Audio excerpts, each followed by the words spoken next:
이제 이준규 교수님께서 연기적 사고로 전환이 불교의 핵심이고 또 존재론적 사고에서 관계론적 사고로 전환을 이제 강조하신 대목이 상당히 좋았는데요.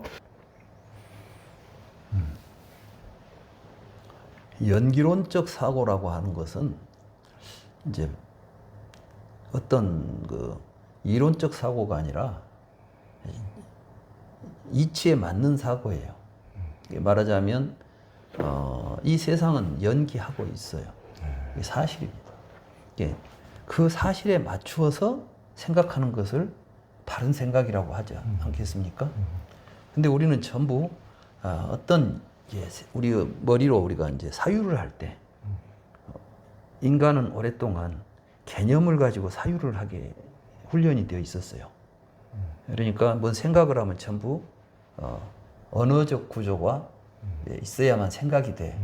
그러니까 여러분들은 뭐 여러분뿐이 아니라 우리 인간 모두가 다 뭔 생각을 하면 단어와 단어들을 놓고 생각을 하고 있는 거예요. 그러니까 무엇에 대해서 생각한다. 그럼 반드시 명사가 주어가 돼가지고 이제 이것은 무엇이다. 뭐 이것은 어떻게 생겼다. 이걸로 무엇을 할까. 무슨 생각을 하더라도 다 언어적 구조 속에서. 근데 언어가 없으면 사유도 못 하는 거예요. 근데 우리는 마치 우리가 생각하는 능력이 있어가지고 말을 가지고 그것이 사용을 하고 있는 것처럼 착각을 하고 있어. 근데 사실은 언어적 구조가 작동할 때 우리가 사유라는 걸 하는 거예요. 아무튼 그런데 붓다가 뭘 깨달았느냐 하면 우리는 명사가 실제로 명사에 상응하는 대상이 밖에 있다고 생각한 거예요. 예를 들면 여기 컴퓨터가 있잖아요. 컴퓨터라는 단어가 있으면 컴퓨터라는 단어에 상응하는 대상이 컴퓨터가 있는 거예요. 근데 이 컴퓨터는 나와는 무관하게 있다고 보는 거예요. 이거 자체로서 이름을 가지고 밖에 있는 존재지요. 나는 단지 그것을 보고 있을 뿐이에요. 근데 붓다는 뭘 깨닫게 되냐 하면 저것은 내가 컴퓨터라고 부르기 전에는 컴퓨터도 아닌 거야, 저건. 그러니까 우리가 보고 있는 모든 대상은 이름을 지은 것은 나예요.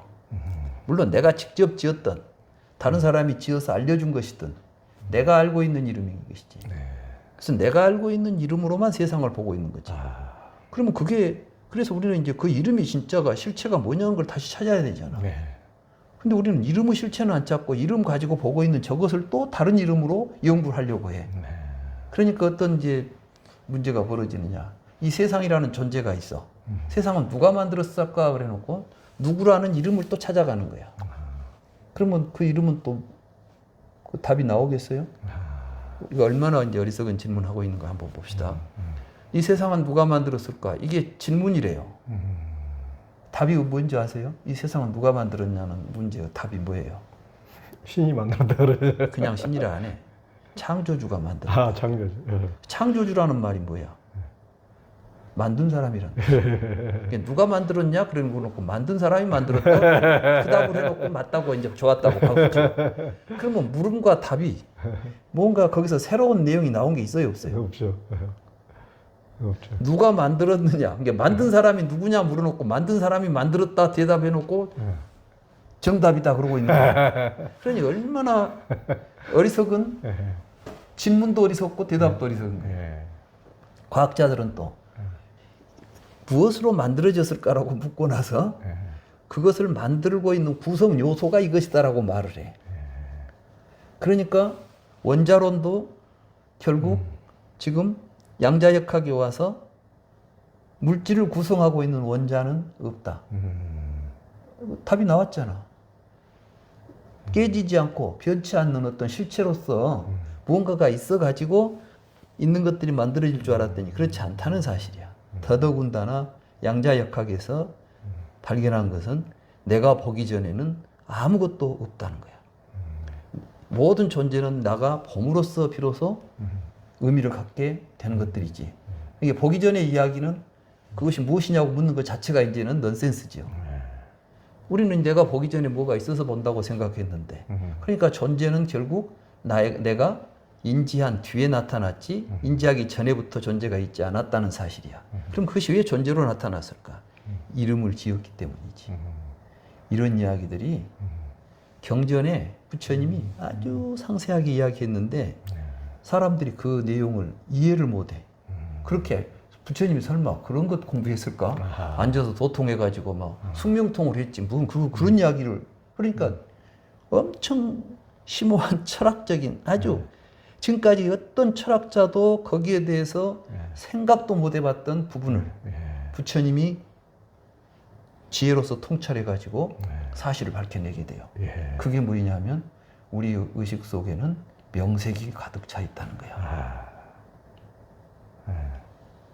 그러니까 식과 명색이 있잖아요. 이게 붓다가 깨달은 연기법의 핵심이에요. 근데 그걸 물질과 정신이래 명색을. 그래버리면 이제 이건 더 이상 불교를 부처님 생각으로 따라갈 수 없게 돼버려. 이게 아비달마 불교가 해놓은 잘못된 불교 해석입니다. 그래서 저는 그 아비달마 불교 교리를 보면서 이걸 가지고는 절대 부처님 가르침에 접근할 수가 없다. 이건 빨리 버려야 된다. 그리고 원전에 근거해서 부처님은 경전에서 어떤 말씀을 하셨는지 정확하게 보고 거기에 맞추어서 사유하고 그 사유를 하기 위해서 명상하는 거예요. 그런데 그런 사유 없이 앉아있는 것은 맹탕이야. 아무리 있다고 해서 뭐가 안 나와. 나오겠어요? 앉아서 생각해 봤으면 알지. 그냥 산매에만 쭉 있다고 해서 갑자기 산매 속에서 뭐 진리가 퍽 불거질 것 같아? 안 되더라고. 앉아있어 보면 바른 생각을 해야 돼. 바르게 생각할 줄 알아야 된다. 그래서 요니소 마나시카라 뭐 이런 이제 이야기가 있지 않아요. 그래서 이치에 맞게 생각하라. 부처님의 아주 핵심적인 우리가 이제 불교 수행도 달라져야 돼요. 삼매를 너무 사람들이 너무 삼매를 좋아해. 근데 삼매같이 험한 것이 없어. 삼매는 집중하는 것이지. 집중 그 자체가 의미가 있는 건 아니에요. 그래서 예로부터 정과 해가 항상 같이 있어야 된다 그랬거든. 정의 쌍수라고 그랬잖아. 그것은 육조 해능도 누누이 강조한 이야기야. 정의 즉동. 정과 해가 항상 같이 있어야 된다. 그래서 어떤 사람은 선정을 통해서 지혜가 나온다거나 지혜를 뭐 얻어야 선정이 정에 든다거나 이게 다 쏠이다. 선우가 없다. 선정과 지혜가 같이 있어야 된다. 그래서 즉등. 그 즉이라는 것은 즉하고 항상 똑같이 정해가 그 이야기를 다른 말로 정해 쌍수. 수행을 할 때는 정과 해가 같이 움직여라. 이걸 다른 말로 말하면 지관이 함께 가는 거야. 지라는 것이 사마타거든. 관이라는 것이 윗바사나고. 사마타와 윗바사나가 같이 가야 여기에 이제 정념 정지, 사띠 삼빠자나가 일어나는 거야. 이게 근데 그 사띠 삼빠자나를 일으키고 정념 정지를 할 수 있는 그걸 가르친 게 부처님의 교리예요. 그래서 교리를 제대로 이해해야만 선정에 들어서 사유도 제대로 할 수가 있는데 교리는 전혀 없이 이제 선정에 들어가서 닦는다는 사람들은 교리 이야기를 안 해. 수행한 사람들 이야기를 들어보면 소음만 관찰하고 뭐 배꼽만 보고 있고 삼매만 들어가라 하지. 거기에서 유깁처 18개 사성제 막 이런 이야기들은 자취가 없이 사라져버려. 그럼 부처님이 그동안 그 많은 이야기를 해놓은 거 못다 쓰자는 거예요. 아무 쓸모없이 만들어버린다. 그렇지 않아요.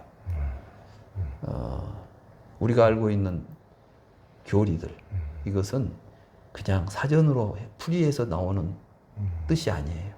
그 하나하나가 다 불교적인 부처님의 가르침에 의해서 선정 수행을 할 때 관해야 될 대상들이에요. 그 대표적인 게 유깁처예요. 근데 이걸 육근이라고 해버렸다. 그럼 이제 육근이라고 해버리면 유깁처에 대한 이야기는 어디에 들어설 자리가 없어져 버려요. 이렇게 지금 불교 교리를 완전히 왜곡시키고 엉망진창을 만들어 놓은 걸 우리는 그게 금과 옥조처럼 봤으니까 또 교리 공부한다는 사람들 자신이 혼란에 빠져 있는 거예요. 해서 효과가 없어. 그거 해가지고 뭐 별 알기만 많이 알지. 복잡한 일은 많이 알아가지고 잘 모르니까 이제 어디 노트에 적어가지고 다니면서 설명을 하고 있지만 실제로 자기가 그걸 온몸으로 체득해서 자기화되어 있는 내용들은 없다. 이게. 이렇게 되면 이제 불교가 이제 이론이 되어버리죠. 불교는 이론이 아니라 사실이니까.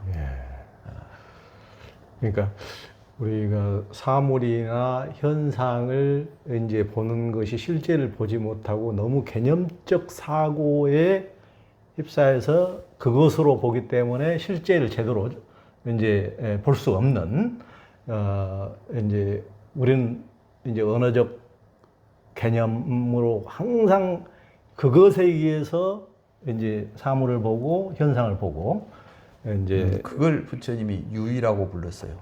유의. 예. 그러니까 이제 유의라는 건 우리가 전부 명사화 시켜놓은 것들이에요. 근데 이 명사화된 것들은 명사는 명사적 구조를 가지고 있질 않아요. 그래서 명사의 원형은 동사야. 그러니까 모든 것은 다 예를 들면 구름은 명사지요. 근데 구름이 돌아다닐 수가 없어.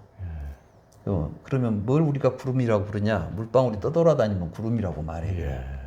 그러니까 떠돌아다니는 물방울이 구름이지. 구름이 떠돌질 않아요. 그 다음에 그 물방울이 밑으로 내려오면 비라고 부르지. 비가 내리질 않아. 그 물방울이 흘러가면 강이라고 부르지. 강이 흐른 법이 없어. 그 물방울이 모여 있으면 호수라고 부르지. 호수가 있어가지고 물을 받아들인 적이 없어. 우리는 근데 전부 비가 내리고 구름이 흘러가고 강물이 흘러갑니다. 노래도 있고. 뭔가가 주어가 있어가지고 동사가 있는 것처럼 이야기해. 근데 사실은 움직임을 통해서 그러니까 모든 것들은 관계 속에서 또 어떤 일을 할 때 그것이라고 불리는 것이지. 그것이 그 성질을 가지고 존재하지 않아요. 근데 많은 사람들은 철학적으로도 그랬고 실체가 있으면 속성이 있고 그 속성을 가진 실체가 운동을 한다고 생각해가지고 모든 걸 실체, 존재를 중심으로 해서 세계를 이해하고 있었던 거지. 붓다는 보니까 이건 맹탕이야. 이거 없다. 그거 공이야 이거. 이건 없는데 움직임은 있다. 이게 공이에요. 연기. 주변 조건에 의해서 나타나고 있는 것이지 그게 혼자 존재하고 있지는 않더라. 그걸 공이라고 부르고 무아라고 부르지. 근데 공, 무아는 없다는 이야기가 아니에요. 구름이 없다는 이야기를 하자는 것이 아니라 구름은 물방울이 모여가지고 떠돌아다니는 것이라고 이야기해줬어. 말하자면 물방울이 떠돌아다닐 수 있는 조건, 인연이 갖추어지면 구름이라는 현상이 나타나게 돼 있어. 연기. 맞죠? 세상의 모든 건 그렇게 연기하고 있다. 존재하고 있지 않다. 그러니까 존재는 없다고 말이야. 연기하고 있는, 연기할 때 나타나는 것이 있는데 그 나타나는 것도 보는 놈이 있어야 또 존재가 돼. 안 보면 아무것도 아니야. 그러니까 저 구름도 바깥에서 볼 때하고 안에서 볼 때가 틀려요. 여러분이 구름 속에 들어가 보면 비지 구름이 아니야. 여러분 산에 가서 비 오지요. 여러분은 산 속에서 구름은 못 봐. 비가 막 쏟아져. 근데 바깥에서 보면 산에 구름이 걸쳐 있어. 그럼 그건 구름이요, 비요. 그 안에서 비 맞은 비를 맞고 있는 사람 입장에서 보면 비야. 근데 비를 안 맞고 바깥에서 보고 있으면 산에 구름이 걸쳐 있는 거이지. 그러면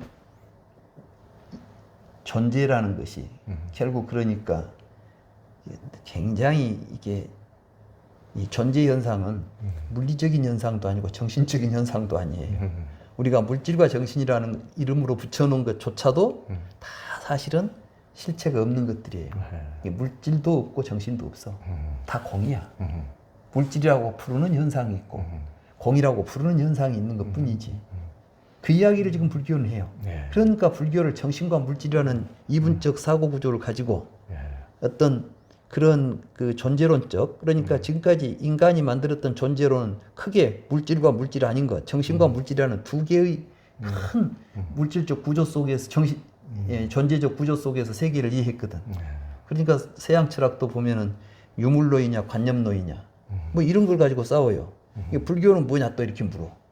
또 어떤 사람은 일체 유심조라고 하니까 불교는 관념론이다 그래. 천만의 말씀. 이 관념이라고 부를, 마음이라고 부를 것도 없고 물질이라고 부를 것도 없다. 물질 없이 마음이라고 부를 수 있는 것도 없고 마음 없이는 물질이라고 부를 수 있는 현상도 나타나지도 않아. 그러니까 마음과 물질 이런 사고 방식 이게 사견이에요. 이런 걸 가지고는 세상 보면 절대로 제대로 볼 수가 없으니 이걸 전부 버리고 연기적으로 봐라.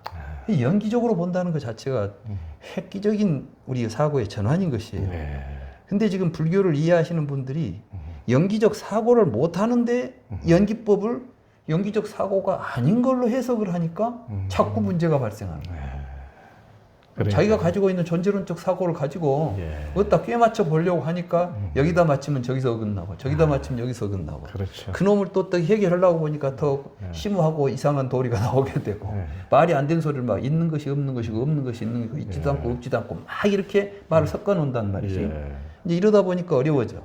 근데 부처님 가르침은 연기적인 연기에 대한 올바른 이해를 하고 보면 어렵고 말 것도 없어. 왜냐하면 말이 들어갈 자리도 없이 그냥 보는 대로 우리들은 그대로 있는 그대로 볼 수 있는 자리에 가는 거니까 언어로 이해하는 자리가 아니라 그런 의미에서 불교 공부는 이제 바르게 하면 모든 것이 다 있는 모습 그대로 드러나지만 생각을 잘못하면 항상 이제 헛생각 속에 빠지는 거죠. 그러니까 예전에 보통 선사들도 개구즉착이라고 입 여는 순간 틀린다. 어떻게 보면 이제 교수님께서 그 말씀 해주시는데 이러면은 구름이다.